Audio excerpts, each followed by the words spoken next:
Learning with Vanashree. तर आज आपण 8th सेमीचे इंग्लिश बघणार आहोत आणि त्यातला हा जो चॅप्टर आहे 2.2 द हाऊस बिल्डर, हा जो चॅप्टर आहे तो आपण शिकणार आहोत. हाऊस बिल्डर म्हणजे काय की घर बांधणारा व्यक्ती. आता एक छान आणि इंटरेस्टिंग मुलांना स्टोरी दिलेली आहे, ती स्टोरी आपण अभ्यास करणार आहोत. This is a story of a mason who worked for a building contractor. The mason always strove to do his work to perfection. Mason म्हणजे काय होते? One who build with stone, brick, cement. तुम्ही गवंडी काम करणाऱ्या व्यक्तीला बघितलेलं असेल, जे घर बांधण्याचं काम करतात, ज्याला आपण मिस्त्री म्हणतो, गवंडी म्हणतो, तर त्याला इंग्लिशमध्ये मेसन असं म्हटलं जाते. तर ही जी स्टोरी आहे ही स्टोरी मेसनवरती, त्या व्यक्तीवरती आहे. This is a story of a mason who worked for a building contractor. The mason always strove म्हणजे made great effort. हा जो मेसन आहे हा खूप एफर्ट देऊन, खूप जास्त मेहनत करून तो त्याचं काम करतो. As soon as a house had been designed by the architect and details finalized by the engineer, the contractor would send for the mason and leave the responsibility of building the house to him. So या मेसनकडे कशा पद्धतीने काम येतं ते सांगितलेलं आहे. सर्वात आधी घराचं डिझाईन आर्किटेक्ट काय करतो? फायनल करतो. तुम्ही ऐकलं असेल की आर्किटेक्ट काय करत असतो? घराचं पूर्ण आर्किटेक्चर तयार करतो की कशा पद्धतीने घर बनणार आहे, कुठे काय गोष्टी असायला पाहिजे. एकदा डिटेल्स फायनलाइज झाले मुलांना, त्यानंतर ही गोष्ट किंवा हे काम कुणाकडे जात असतं? इंजिनियरकडे जातं. आणि इंजिनियरकडे सगळ्या गोष्टी फायनलाइज झाल्यात की मग इंजिनियर कुणाकडे काम देत असतो? इंजिनियर स्वतः घर बनवतो का? किंवा कधीतरी बघितलं आहे का की सिव्हिल इंजिनियर घर बनवत आहे? तर नाही.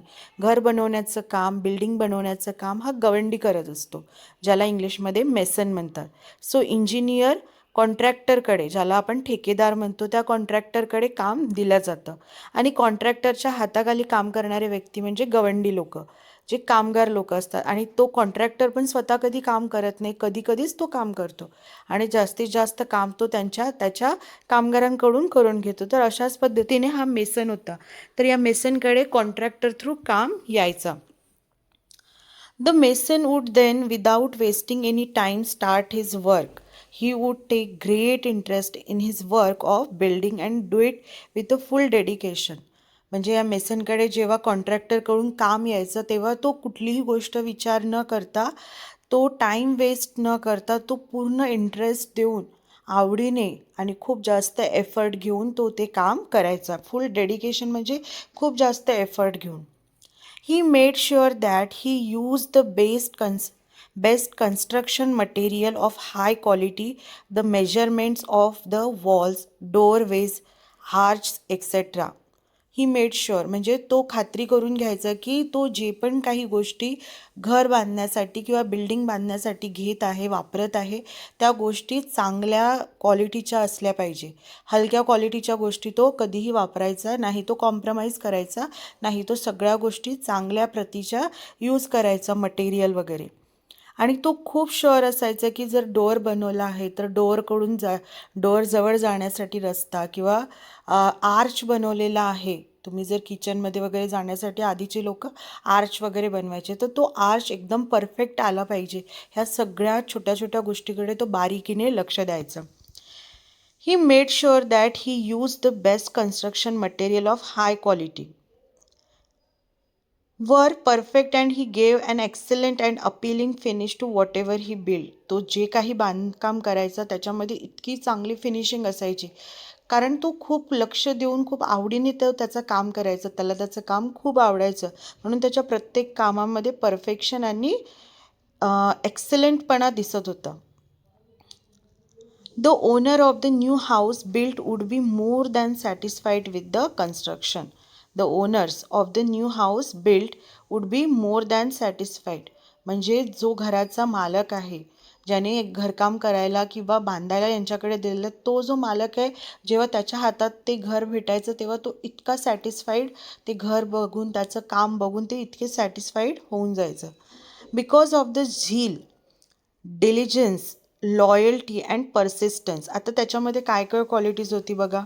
इथे 4 क्वालिटीज तुम्हाला सांगितलेल्या मुलांनो. कुठली आहे बघा. झील, डिलिजन्स, लॉयल्टी आणि परसिस्टन्स. परसिस्टन्स म्हणजे काय, एखादं काम सारखं सारखं जो संपतपर्यंत तो करत असणे आणि त्याच्यामध्ये खूप जास्त आपले एफर्ट्स देणे, ते तुम्हाला दिलेले आहे मीनिंग बघा. आणि डिलिजन्स म्हणजे काय, कॉन्स्टंट केअरफुल एफर्ट. डिलिजन्स म्हणजे त्याचे जे एफर्ट्स असायचे, त्याची जी मेहनत आहे ती कॉन्स्टंट असायची. असं नाही आज केलं उद्या नाही करणार, अशा पद्धतीने नाही की आज मी चांगलं काम केलं आणि उद्या मी नाही करणार, असं नाही. झील म्हणजे great enthusiasm and energy in one's effort. एखादं काम संपवण्यामध्ये भरपूर एनर्जी तो लावून द्यायचा. सो त्याची ही क्वालिटीज होती. आणि लॉयल्टी म्हणजे विश्वासू होता तो, की त्याच्यावर कोणीही विश्वास ठेवू शकेल त्याच्या कामावरती. सो हे त्याचे 4 क्वालिटीज होते. Zeal, diligence, loyalty and persistence that he displayed in his work. The mason was in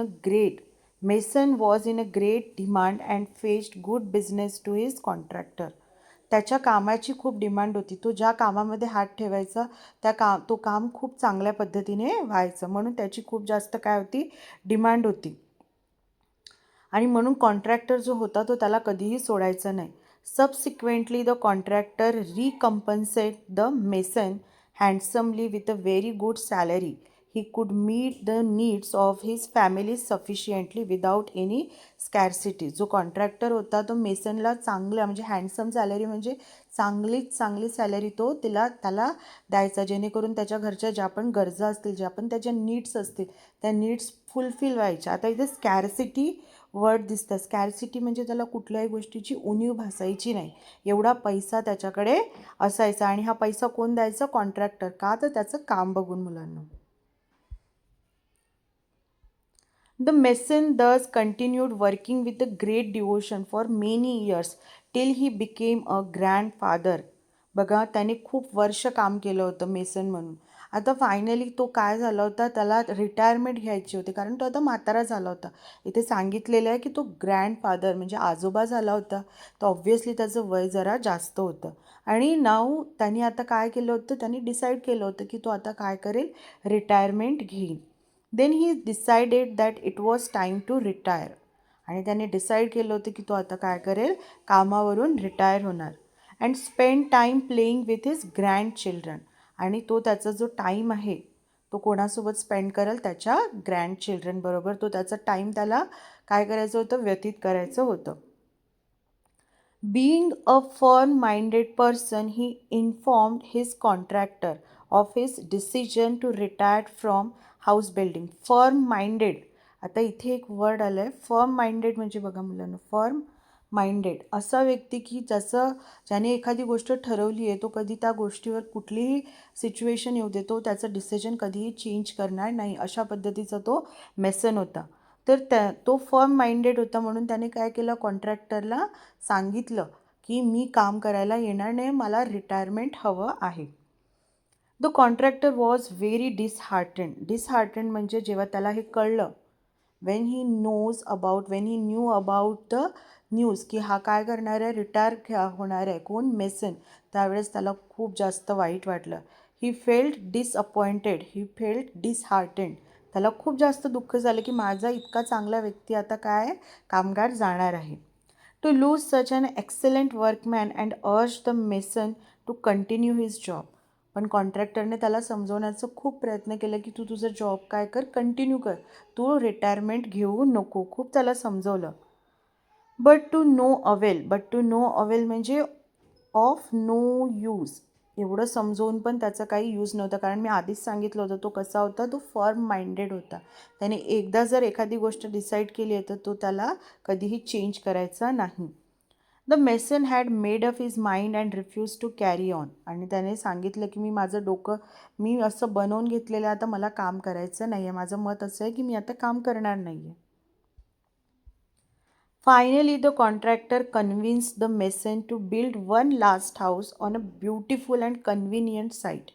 As a special favor, the mason agreed to do with great reluctance, not too happily either.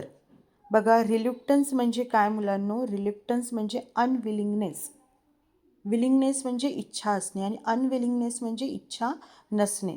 आता finally कॉन्ट्रॅक्टरनी त्या मेसनला convinced केलं होतं की तू एकच काम कर, आता मग त्याच्यानंतर तू कुठलंही काम घेऊ नको, फक्त हा एक काम मला करून दे. म्हणून त्याने त्याला एक सुंदर अशी डेस्टिनेशन सजेस्ट केली होती की तो तिथे ते काम करू शकेल.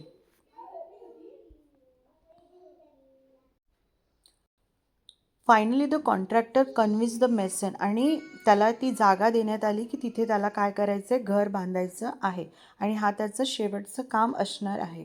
आणि कॉन्ट्रॅक्टरने त्याला सांगितलं की हे माझं तू स्पेशल फेवर म्हणून माझ्यासाठी हे कर, म्हणजे माझ्यावर उपकार म्हणून तू हे काम घे.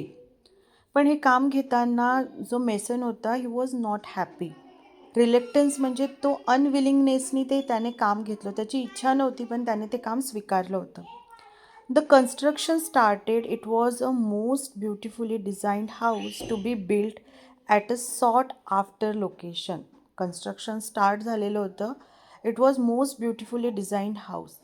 जे आर्किटेक्ट होतं त्याने खूप चांगल्या पद्धतीने ते घर काय केलं होतं, डिझाईन केलं होतं आणि लोकेशन पण खूप चांगलं लोकेशन होतं. However, the mason could not put his mind and heart in his work. He did his work very रफली अँड, बघा इथे सांगितलेलं आहे कारण त्याची इच्छा नव्हती म्हणून त्याने त्या कामाकडे अजिबात जास्त लक्ष दिलं नाही, त्याने त्याचं डोकंच त्या कामात लावलं नाही. And then he did his work very रफली. त्याने त्याचं काम रफली केलं म्हणजे व्यवस्थितपणे केलं नाही.